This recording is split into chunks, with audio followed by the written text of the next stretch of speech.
autre sujet pour la protection de l'enfance et qui, lui, prend un drôle de tour.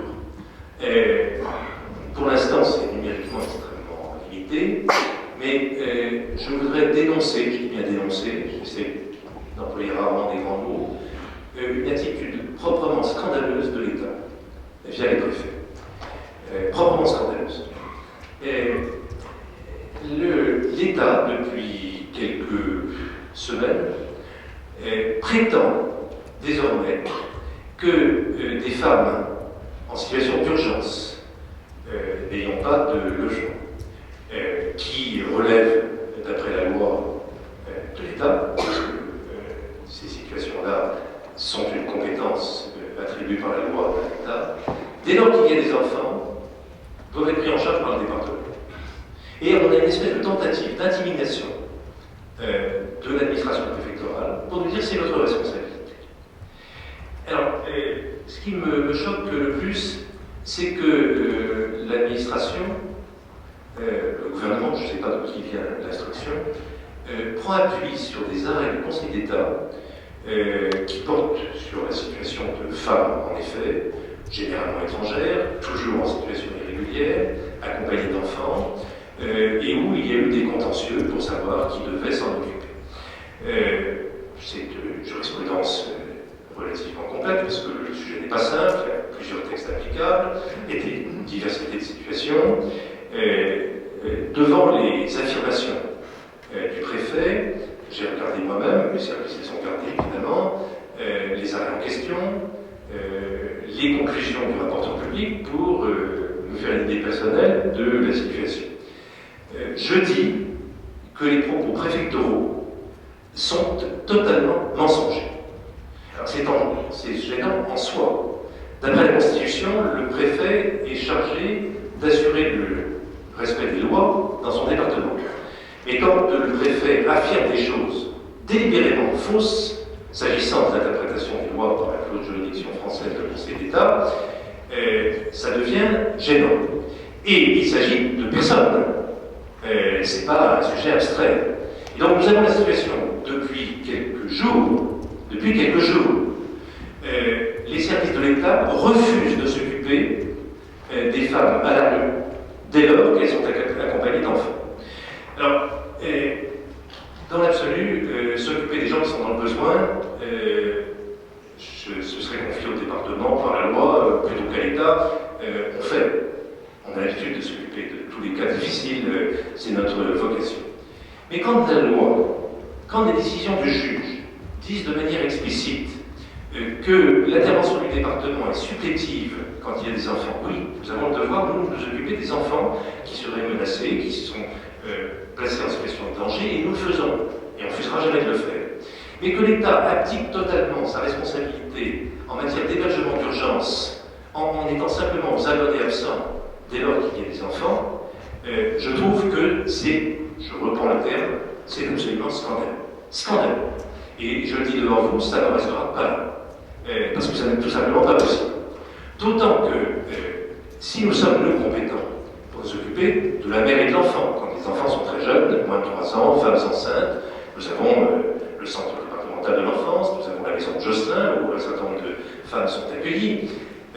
Nous accueillons des publics fragiles, avec des vraies difficultés, qui sont matérielles, mais qui sont aussi psychologiques, et nous avons les personnels pour s'occuper de ces situations-là.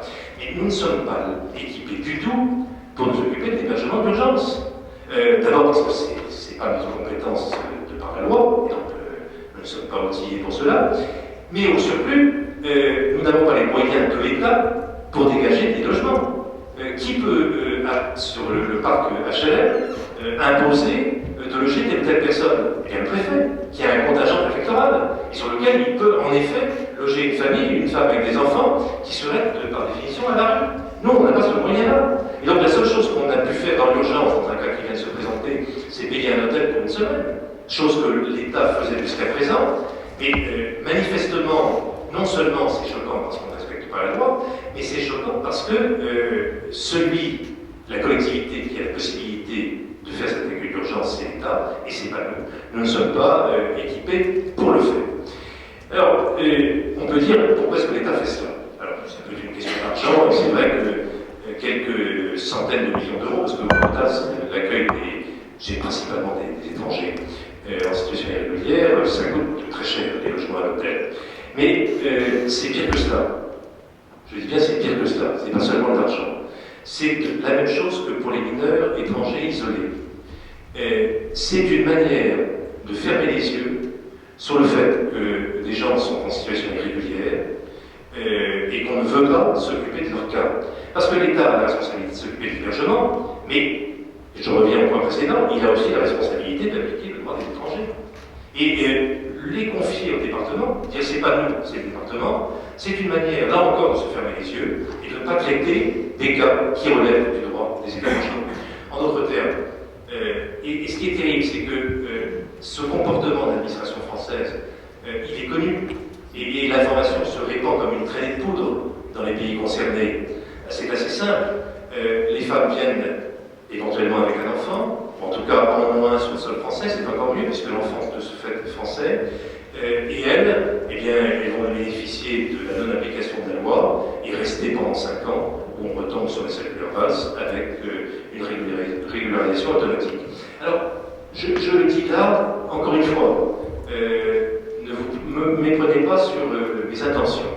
Je signale ce problème parce qu'il est lancinant, parce qu'il nous touche directement, et parce que les uns et les autres, vous devez sentir ce que je sens, c'est-à-dire qu'il y a aujourd'hui, on peut le déplorer, mais il y a des raisons objectives à cela, il y a une forme d'exaspération de la population française sur ces questions.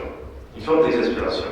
Et il suffit de voir les intentions de vote pour comprendre que ça a des conséquences très directes.